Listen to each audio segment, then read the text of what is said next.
विज्ञान भारती कक्षा 6 अभ्यास काल पुस्तिका के अंतर्गत आज हम इकाई 3 पदार्थों का पृथक्करण के अभ्यास प्रश्नों को हल करेंगे। पहला प्रश्न कह रहा है निम्नलिखित प्रश्नों के सही विकल्प छांटिए। का चावल से कंकड़ के पृथक्करण का मुख्य आधार है। तो ऑप्शन दिए गए, पहला है कंकड़ की आकृति आकार एवं रंग चावल से भिन्न होना, कंकड़ का भार चावल से भिन्न होना, कंकड़ का खुरदरा होना, कंकड़ का जल में विलय होना।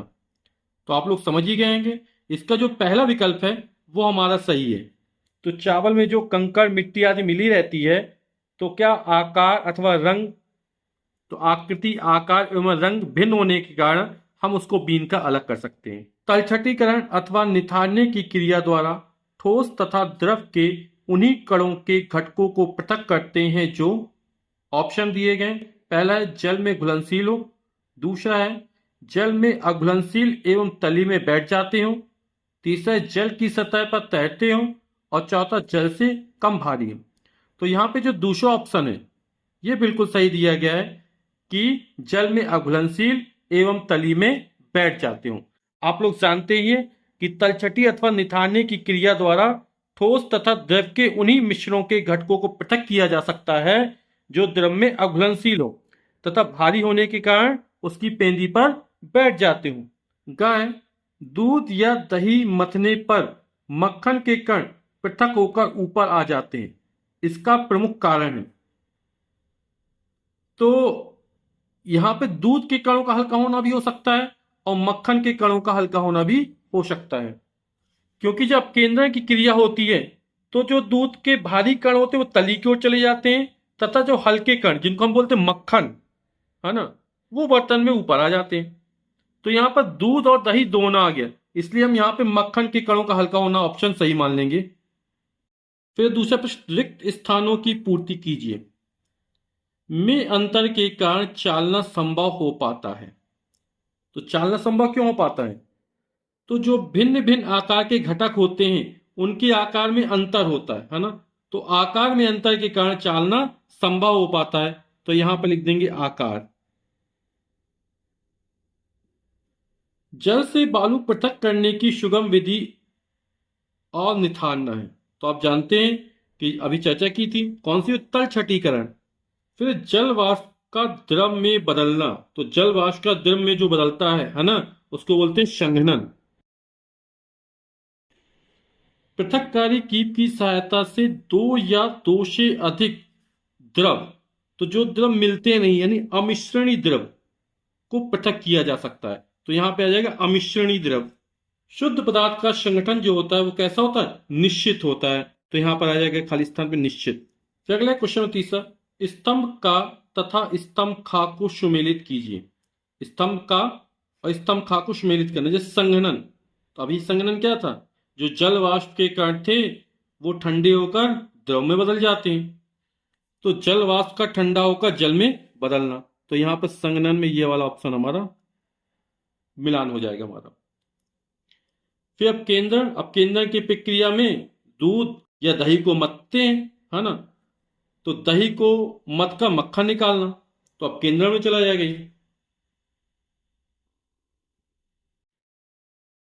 फिर चुंबकीय पृथक्करण, लकड़ी के बुरादे से लोहे की कील पृथक करना, तो ये चुंबकीय पृथक्करण में आ जाएगा हमारा।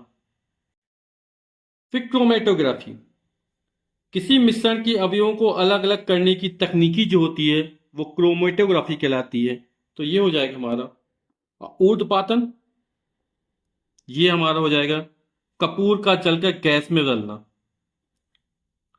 ऊर्ध्वपातन किसे कहते हैं?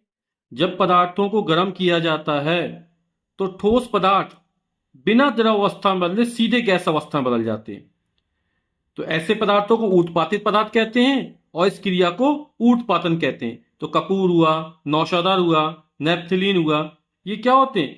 ठोस अवस्था से सीधे गैस अवस्था में बदल जाते हैं। तो कपूर का जलकर गैस में बदलना, कपूर ठोस अवस्था में होता है और सीधे गैस अवस्था में बदल गया, तो ये ऊर्ध्वपातन की प्रक्रिया कहलाती है। क्वेश्चन चौथा है, निम्नलिखित प्रश्नों के उत्तर दीजिए। बालू और पानी के मिश्रण से बालू पृथक करने की विधि क्या है? तो अभी चर्चा की थी क्या कहलाती? तलछटीकरण एवं निथारना।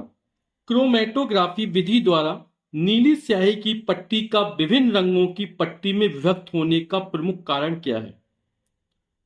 तो इसका मैंने एक प्रयोग किया है जिसकी लिंक आप डिस्क्रिप्शन बॉक्स में देख सकते हैं कि जब चौक में हम नीले कलर की स्याही का निशान लगा देते हैं और उसको पानी में रखते हैं तो बहुत सारी पट्टियां बन जाती हैं।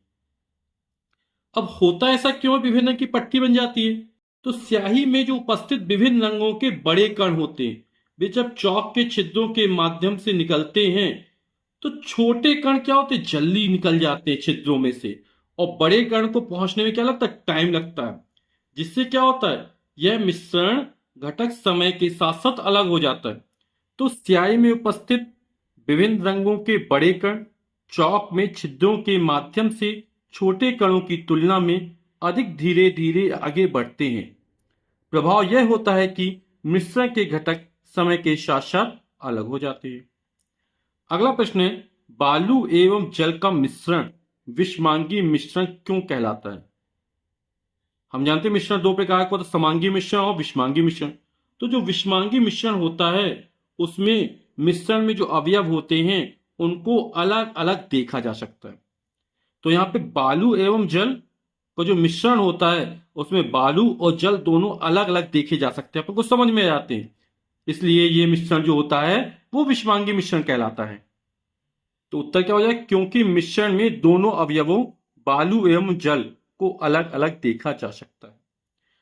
अगला प्रश्न है, वाष्पीकरण तथा संघनन की सहायता से शुद्ध द्रव प्राप्त करने की क्रिया का नाम क्या है?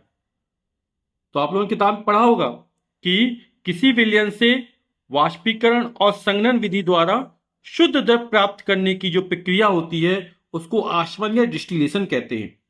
तो यहां पे क्या उत्तर हो जाएगा, आशवन। अगला प्रश्न है, ओसाना विधि द्वारा गेहूं से भूसा किस कारण से पृथक होता है? तो आप जानते हैं जब ओसाते हैं, जब हवा चलती है तब ओसाने विधि का प्रयोग किया जाता है। तो जो भारी कण होते हैं वो नीचे गिरते हैं और जो हल्के कण होते हैं वो थोड़ा दूर जाके गिरते हैं। तो यहाँ पे भूसा और जो गेहूं है, भूसा हल्के कण है और गेहूं क्या है, भारी कण है। तो भूसा थोड़ा दूर जाके गिरेगा और गेहूं भारी होने का वही नीचे गिर जाएगा। तो क्या उत्तर हो जाएगा, गेहूं के दाने जो होते हैं वो भूसे की अपेक्षा क्या होते हैं, भारी होते हैं।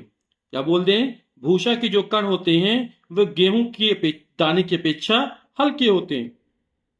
तो गेहूं के दाने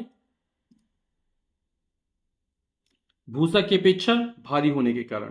क्वेश्चन 5वां, चित्र को देखकर सम्मुख दिए गए बॉक्स में ठोस पदार्थों से ठोस को पृथक करने की विधि लिखिए। तो यहां पर क्या हुआ, हवा चल रही है और ये हल्के कण जो भूसा है दूर जाके गिर रहा है और भारी कण गेहूं नीचे का गिर रहा है। तो ये कौन सी विधि हो गई, ओशाना विधि हो गई।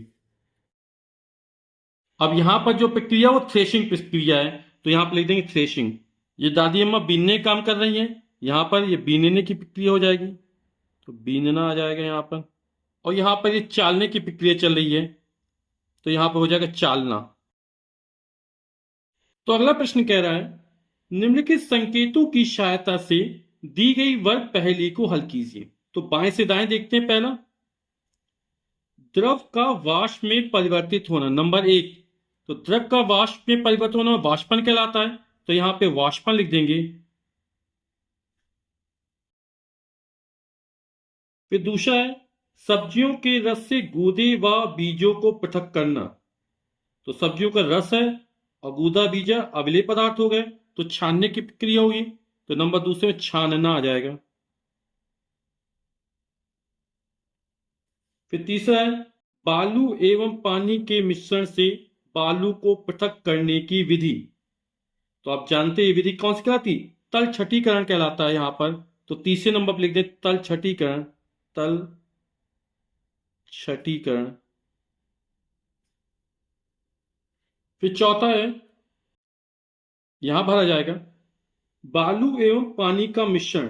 तो बालू और पानी का मिश्रण कैसा होता है, विषमांगी होता है। अब इसके पहले एक प्रश्न का उत्तर भी लिखा हमने, तो विषमांगी हो जाएगा हमारा। फिर पांचवा, दूध का केंद्र करने पर ऊपर आने वाला हल्का पदार्थ। तो क्री लिखा है, तो ऊपर आने वाला हल्का पदार्थ क्या है? क्रीम हो जाएगा यहां पर। अपन ऊपर से नीचे चलते, क्वेश्चन छठवां कह रहा है आटे से भूसी अलग करने की विधि। तो आटे से जो भूसी अलग करेंगे, चाल का चालना हो जाएगा यहां पर। फिर अगला सातवां, भाप से द्रव में परिवर्तित होने की प्रक्रिया। तो भाप से जब द्रव बनता है तो ऐसी प्रक्रिया को संघनन कहते हैं। तो यहां पे सातवें संघनन हो जाएगा, ना पहले से दिया गया है। फिर आठवां नंबर ये, पानी व नमक के विलयन में वाष्पन से उड़ा पदार्थ। तो पानी वाष्पन की उड़ जाएगा, तो यहां पे पानी हो जाएगा, तो पानी। फिर 9 नंबर, चावल से बीना गया पदार्थ। तो कंकड़ हो जाएगा यहां पर। 10वां है, थ्रेशिंग द्वारा पृथक किया गया अनाज। तो धा दिया है तो धान हो जाएगा यहां पर। 11वां क्या है, गेहूं एवं भूसा के मिश्रण से भूसे को पृथक करने की विधि। तो ओ दिया और ना दिया ओशाना हो जाएगा यहां पर।